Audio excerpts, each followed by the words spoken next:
नमस्कार, स्वागत है आपका संवाद 365 में। आपके साथ मैं हूं दिग्विजय सिंह चौहान। टॉप 5 में जिन खबरों पर हम बात करेंगे, सबसे पहले नजर डालते हैं उनकी हेडलाइंस पर।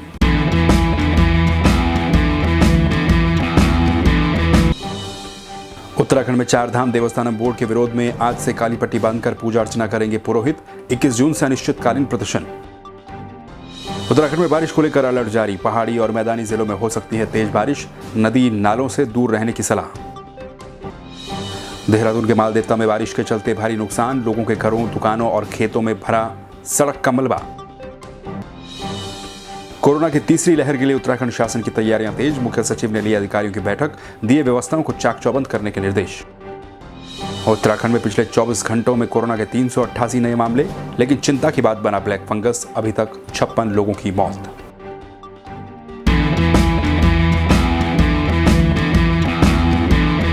तो चलिए टॉप 5 में सबसे पहले बात करेंगे उत्तराखंड चारधाम देवस्थानम बोर्ड की। साल 2020 में चारधाम देवस्थानम बोर्ड का गठन किया गया था। जब से चारधाम देवस्थानम बोर्ड का गठन किया गया था, तब से लेकर और आज तक लगातार इसका विरोध जारी है। उस वक्त भी काफी विरोध तीर्थ पुरोहितों के द्वारा और हकूकधारियों के द्वारा इसका किया गया था, लेकिन इसके बावजूद भी उस वक्त की त्रिवेंद्र सरकार अपने फैसले से पीछे नहीं हटी। इसका विरोध अभी भी जारी है। जब तीरथ सिंह रावत मुख्यमंत्री बने तो तीरथ सिंह रावत ने इस बात को कहा था कि इस बोर्ड पर, यानी कि चारधाम देवस्थानम बोर्ड पर पुनर्विचार किया जाएगा, लेकिन अभी तक वो पुनर्विचार नहीं हुआ, जिससे कि तीर्थ पुरोहित और जो हकूकधारी जो विरोध इसका कर रहे थे, उनका विरोध अब तेज हो चला है। पिछले कुछ दिनों इसका विरोध और भी ज्यादा तेज तब हो गया था जब सतपाल महाराज का एक बयान आया था, जिसमें यह कहा जा रहा था कि पुनर्विचार इस पर नहीं किया जाएगा। इसके विरोध में अब चारधाम देवस्थानम बोर्ड के विरोध में जो चारों धामों के पुजारी हैं, जो हकूकधारी हैं, तीर्थ पुरोहित हैं, उन्होंने अब ये फैसला लिया है कि इस आंदोलन को और तेज किया जाएगा। आज से यानी कि 11 जून से प्रदेश भर में जगह जगह पर जो तीर्थ पुरोहित हकूकधारी हैं, वो हाथों पर काली पट्टी बांधकर ही मंदिरों में पूजा अर्चना करेंगे, चारधाम देवस्थानम बोर्ड का विरोध जताने के लिए। इसके अलावा इनकी तरफ से यह भी कहा गया है, इनकी जो महापंचायत है उसकी तरफ से यह भी कहा गया है कि आने वाले समय में इस प्रदर्शन को और तेज किया जाएगा और 21 जून से इस आंदोलन को अनिश्चितकालीन शुरू कर दिया जाएगा। यानी कि चारधाम देवस्थानम बोर्ड का विरोध प्रदेश में लगातार जारी है और तेज हो रहा है, लेकिन अभी भी इस पर कोई एक राय बनती हुई नजर नहीं आ रही है। सरकार की तरफ से कोई स्टैंड अभी तक क्लियर नहीं हो पाया है और आंदोलन की चेतावनी अब चारधाम देवस्थानम बोर्ड के जो हकूकधारी हैं, जो पुजारी हैं, उन्होंने इस फैसले को ले लिया है कि अब तेजी के साथ आंदोलन होगा और देवस्थानम बोर्ड के मामले में जल्द से जल्द सरकार पर इस दबाव को बनाने की कोशिश की जाएगी कि सरकार चारधाम देवस्थानम बोर्ड को भंग करे।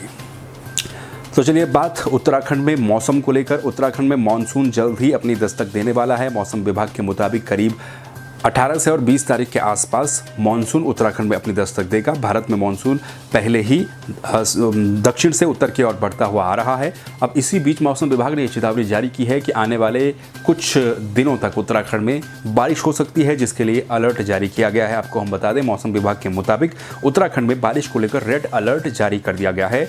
मौसम विभाग के मुताबिक पिथौरागढ़, बागेश्वर, पौड़ी, रुद्रप्रयाग, देहरादून, नैनीताल और चंपावत में भारी से भारी बारिश की संभावना जताई गई है, जबकि मैदानी क्षेत्रों में करीब 30 से 40 किलोमीटर प्रति घंटे की रफ्तार से हवाएं भी चल सकती हैं। ये अनुमान भी मौसम विभाग ने जताया है। इसके अलावा ये भी कहा गया कि हरिद्वार, अल्मोड़ा, टिहरी, उधम सिंह नगर में भी भारी बारिश हो सकती है।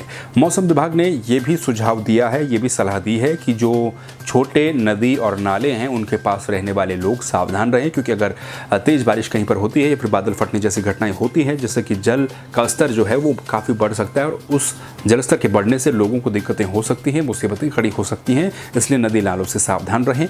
और फिलहाल उत्तराखंड में आने वाले कुछ दिन तक बारिश हो सकती है, जिससे एक तरफ जो गर्मी बढ़ रही थी उससे मैदानी इलाकों में ज़रूर निजात मिलेगी, लेकिन नुकसान की संभावना भी कम नहीं है। चलिए अब बात बारिश की ही। पिछले दिनों बारिश के चलते देहरादून के मालदेवता क्षेत्र के झोल सेरकी गांव में भारी नुकसान हुआ है। यहाँ पर बन रहे मालदेवता, सेरकी और भैंसवाड़ जो मोटर मार्ग है, उसके लिए जो कटिंग चल रही थी, उस कटिंग के मलबे को जो निर्माणाधीन सड़क थी उसकी ढलान पर ही जो झोल सेरकी गांव है उसकी तरफ डाला जा रहा था, जिसके बाद गुरुवार को भारी बारिश यहाँ पर हुई सुबह।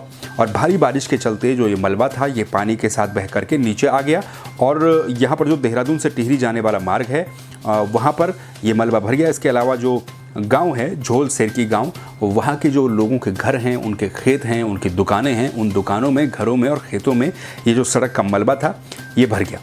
मलबा भरने से काफ़ी नुकसान, काफ़ी क्षति लोगों की वहाँ पर हुई है। इसके अलावा जो बिजली की लाइनें हैं, पेयजल की लाइनें हैं या फिर जो छोटे छोटे मार्ग हैं, नहर हैं, सब कुछ क्षतिग्रस्त वहाँ पर हो गया।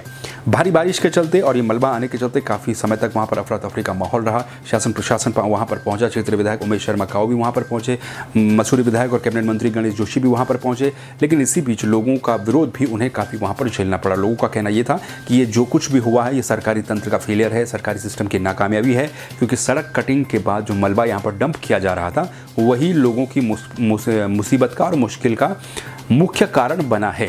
तो मालदेवता के क्षेत्र में काफ़ी नुकसान बारिश के चलते हुआ है। जो मलबा है वो उसके बाद लोगों के घरों में और तमाम जगहों पर भर गया, जिसके चलते सड़कें बंद हो गई, क्षतिग्रस्त पेयजल की वहाँ पर लाइन हो गई, बिजली की लाइन वहाँ पर हो गई। और लोगों का कहना है कि जल्द से जल्द वहाँ पर जो दोषी हैं जिनकी वजह से ये सब कुछ हुआ है उनके खिलाफ कड़ी कार्रवाई की जाए। चलिए तो अब बात कोरोना की तीसरी लहर को लेकर। कोरोना की तीसरी लहर संभावित है, यानी कि इसका अनुमान विशेषज्ञों के द्वारा लगातार जताया गया है। कोरोना की तीसरी लहर को देखते हुए ही अब उत्तराखंड सरकार, उत्तराखंड शासन भी इसकी तैयारियां पहले से ही करना चाहता है, क्योंकि दूसरी लहर में देश भर में जिस तरह से हर जगह पर मिसमैनेजमेंट देखने को मिला या फिर व्यवस्थाओं की कमी देखने को मिली, वो चीज़ तीसरी लहर अगर आती है तो उसमें न देखने को मिले। इसके चलते उत्तराखंड के मुख्य सचिव ओम प्रकाश ने तैयारियों को समय रहते पूरा करने के निर्देश दिए हैं। मुख्य सचिव ने बैठक ली। इस बैठक में अधिकारियों को सख्त निर्देश देते हुए कहा गया कि प्रदेश में कोविड केसों में कमी आने के बावजूद भी टेस्टिंग की संख्या को घटाया ना जाए। टेस्टिंग लगातार उसी पैमाने पर चलती रहे जिस पैमाने पर चल रही है। मुख्य सचिव का कहना यह भी था कि करीब 40,000 टेस्ट प्रतिदिन का लक्ष्य जो रखा गया है उसको किसी भी हाल में हर दिन पूरा किया जाए। ये निर्देश मुख्य सचिव की तरफ से दिए गए हैं। मुख्य सचिव की तरफ से यह भी कहा गया कि अगली लहर को देखते हुए जो सभी तैयारियां हैं उनको पूरा किया जाए। जो क्लिनिकल प्रोटोकॉल के अनुसार बाल चिकित्सक और नर्स हैं उनको कोविड केयर के संबंध में प्रशिक्षण दिया जाए कि किस तरह से कोविड केयर बच्चों का होगा अगर तीसरी लहर में इस तरह की दिक्कतें होती हैं।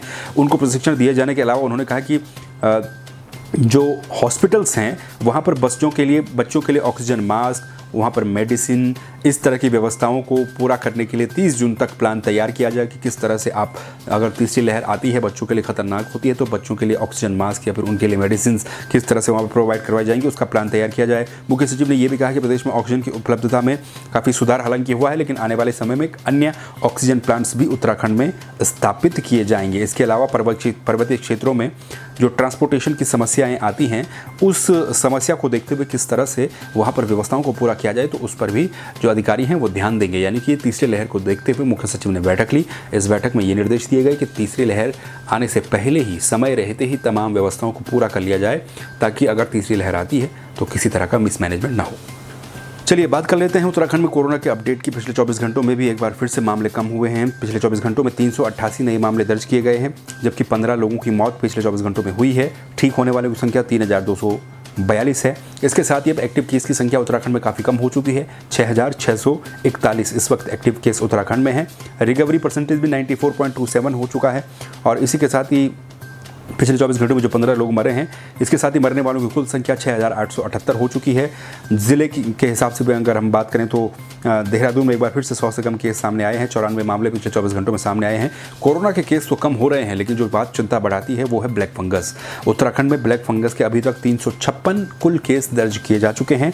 इन 356 में चिंता की बात यह है कि ठीक होने वालों की संख्या मात्र 31 है, जबकि मरने वालों की संख्या लगभग इसकी दोगुनी से कुछ कम 56 है। यानी कि अभी तक उत्तराखंड में 56 लोगों की मौत ब्लैक फंगस से हो चुकी है, जबकि मात्र 31 लोग ही ठीक हो पाए हैं 356 में से। सबसे ज़्यादा ब्लैक फंगस के केस ऋषिकेश एम्स में इस वक्त हैं।